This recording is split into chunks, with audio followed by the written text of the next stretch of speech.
भातकुली तालुक्यात महसूल पथकाच्या धडक कारवायांचे सत्र सुरूच आहे। सलग 2 दिवसात महसूल विभागाने मोठी मोहीम राबवत अवैध गौण खनिज वाहतुकीवर मोठी कारवाई केली आहे। आसरा आणि टेंगुरखेडा परिसरात ट्रॅक्टर, ट्रॉली आणि जेसीबी अशी वाहने जप्त करण्यात आली आहेत। 11 आणि 12 डिसेंबर या 2 दिवसात भातकुली तहसील महसूल पथकाने आसरा गावात धडक छापेमारी केली। 12 डिसेंबर रोजी सकाळी महसूल पथकाला मिळालेल्या गुप्त माहितीच्या आधारे मोठी कारवाई करण्यात आली। तहसीलदार अक्षय मांडवे यांच्या मार्गदर्शनाखाली अवैध गौण खनिज वाहतूक करणारे 3 ट्रॅक्टर, मातीने भरलेल्या ट्रॉलीसह तसेच एक जेसीबी मशीन जप्त करण्यात आली।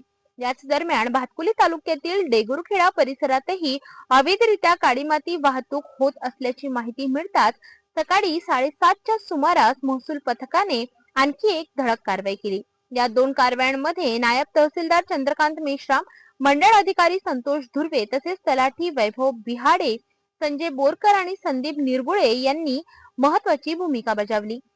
जप्त करण्यात आलेली सर्व वाहने तहसील कार्यालयात जमा करण्यात आली असून अवैध खनिज वाहतुकीवर आळा घालण्यासाठी महसूल विभागाची भरारी पथक सातत्याने तपासणी करीत आहेत।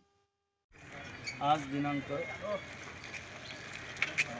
12/12/2025 रोजी वडाळा ते डेगुरखेडा या रोडवर पूर्णा नदीच्या नदीपात्रावर जेसीबीद्वारे मातीचे उत्खनन करताना 3 ट्रॅक्टर आणि एक जेसीबी यांच्यावर ठळक कारवाई करण्यात आली।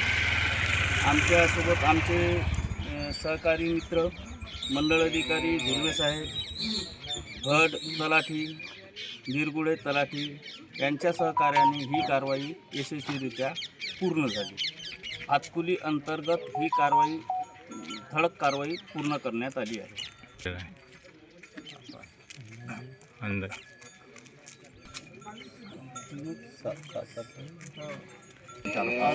अंदाजे 4-5 लाखाचा मुद्देमाल हा जप्त करण्यात आलेला आहे। आमचे वरिष्ठ या कारवाई संदर्भात पुढील निर्णय घेतील। त्या अनुषंगाने यांच्यावर जे काही दंड आकारला जाईल त्याचा भरणा चलानद्वारे शासन खाती जमा करण्यात येईल।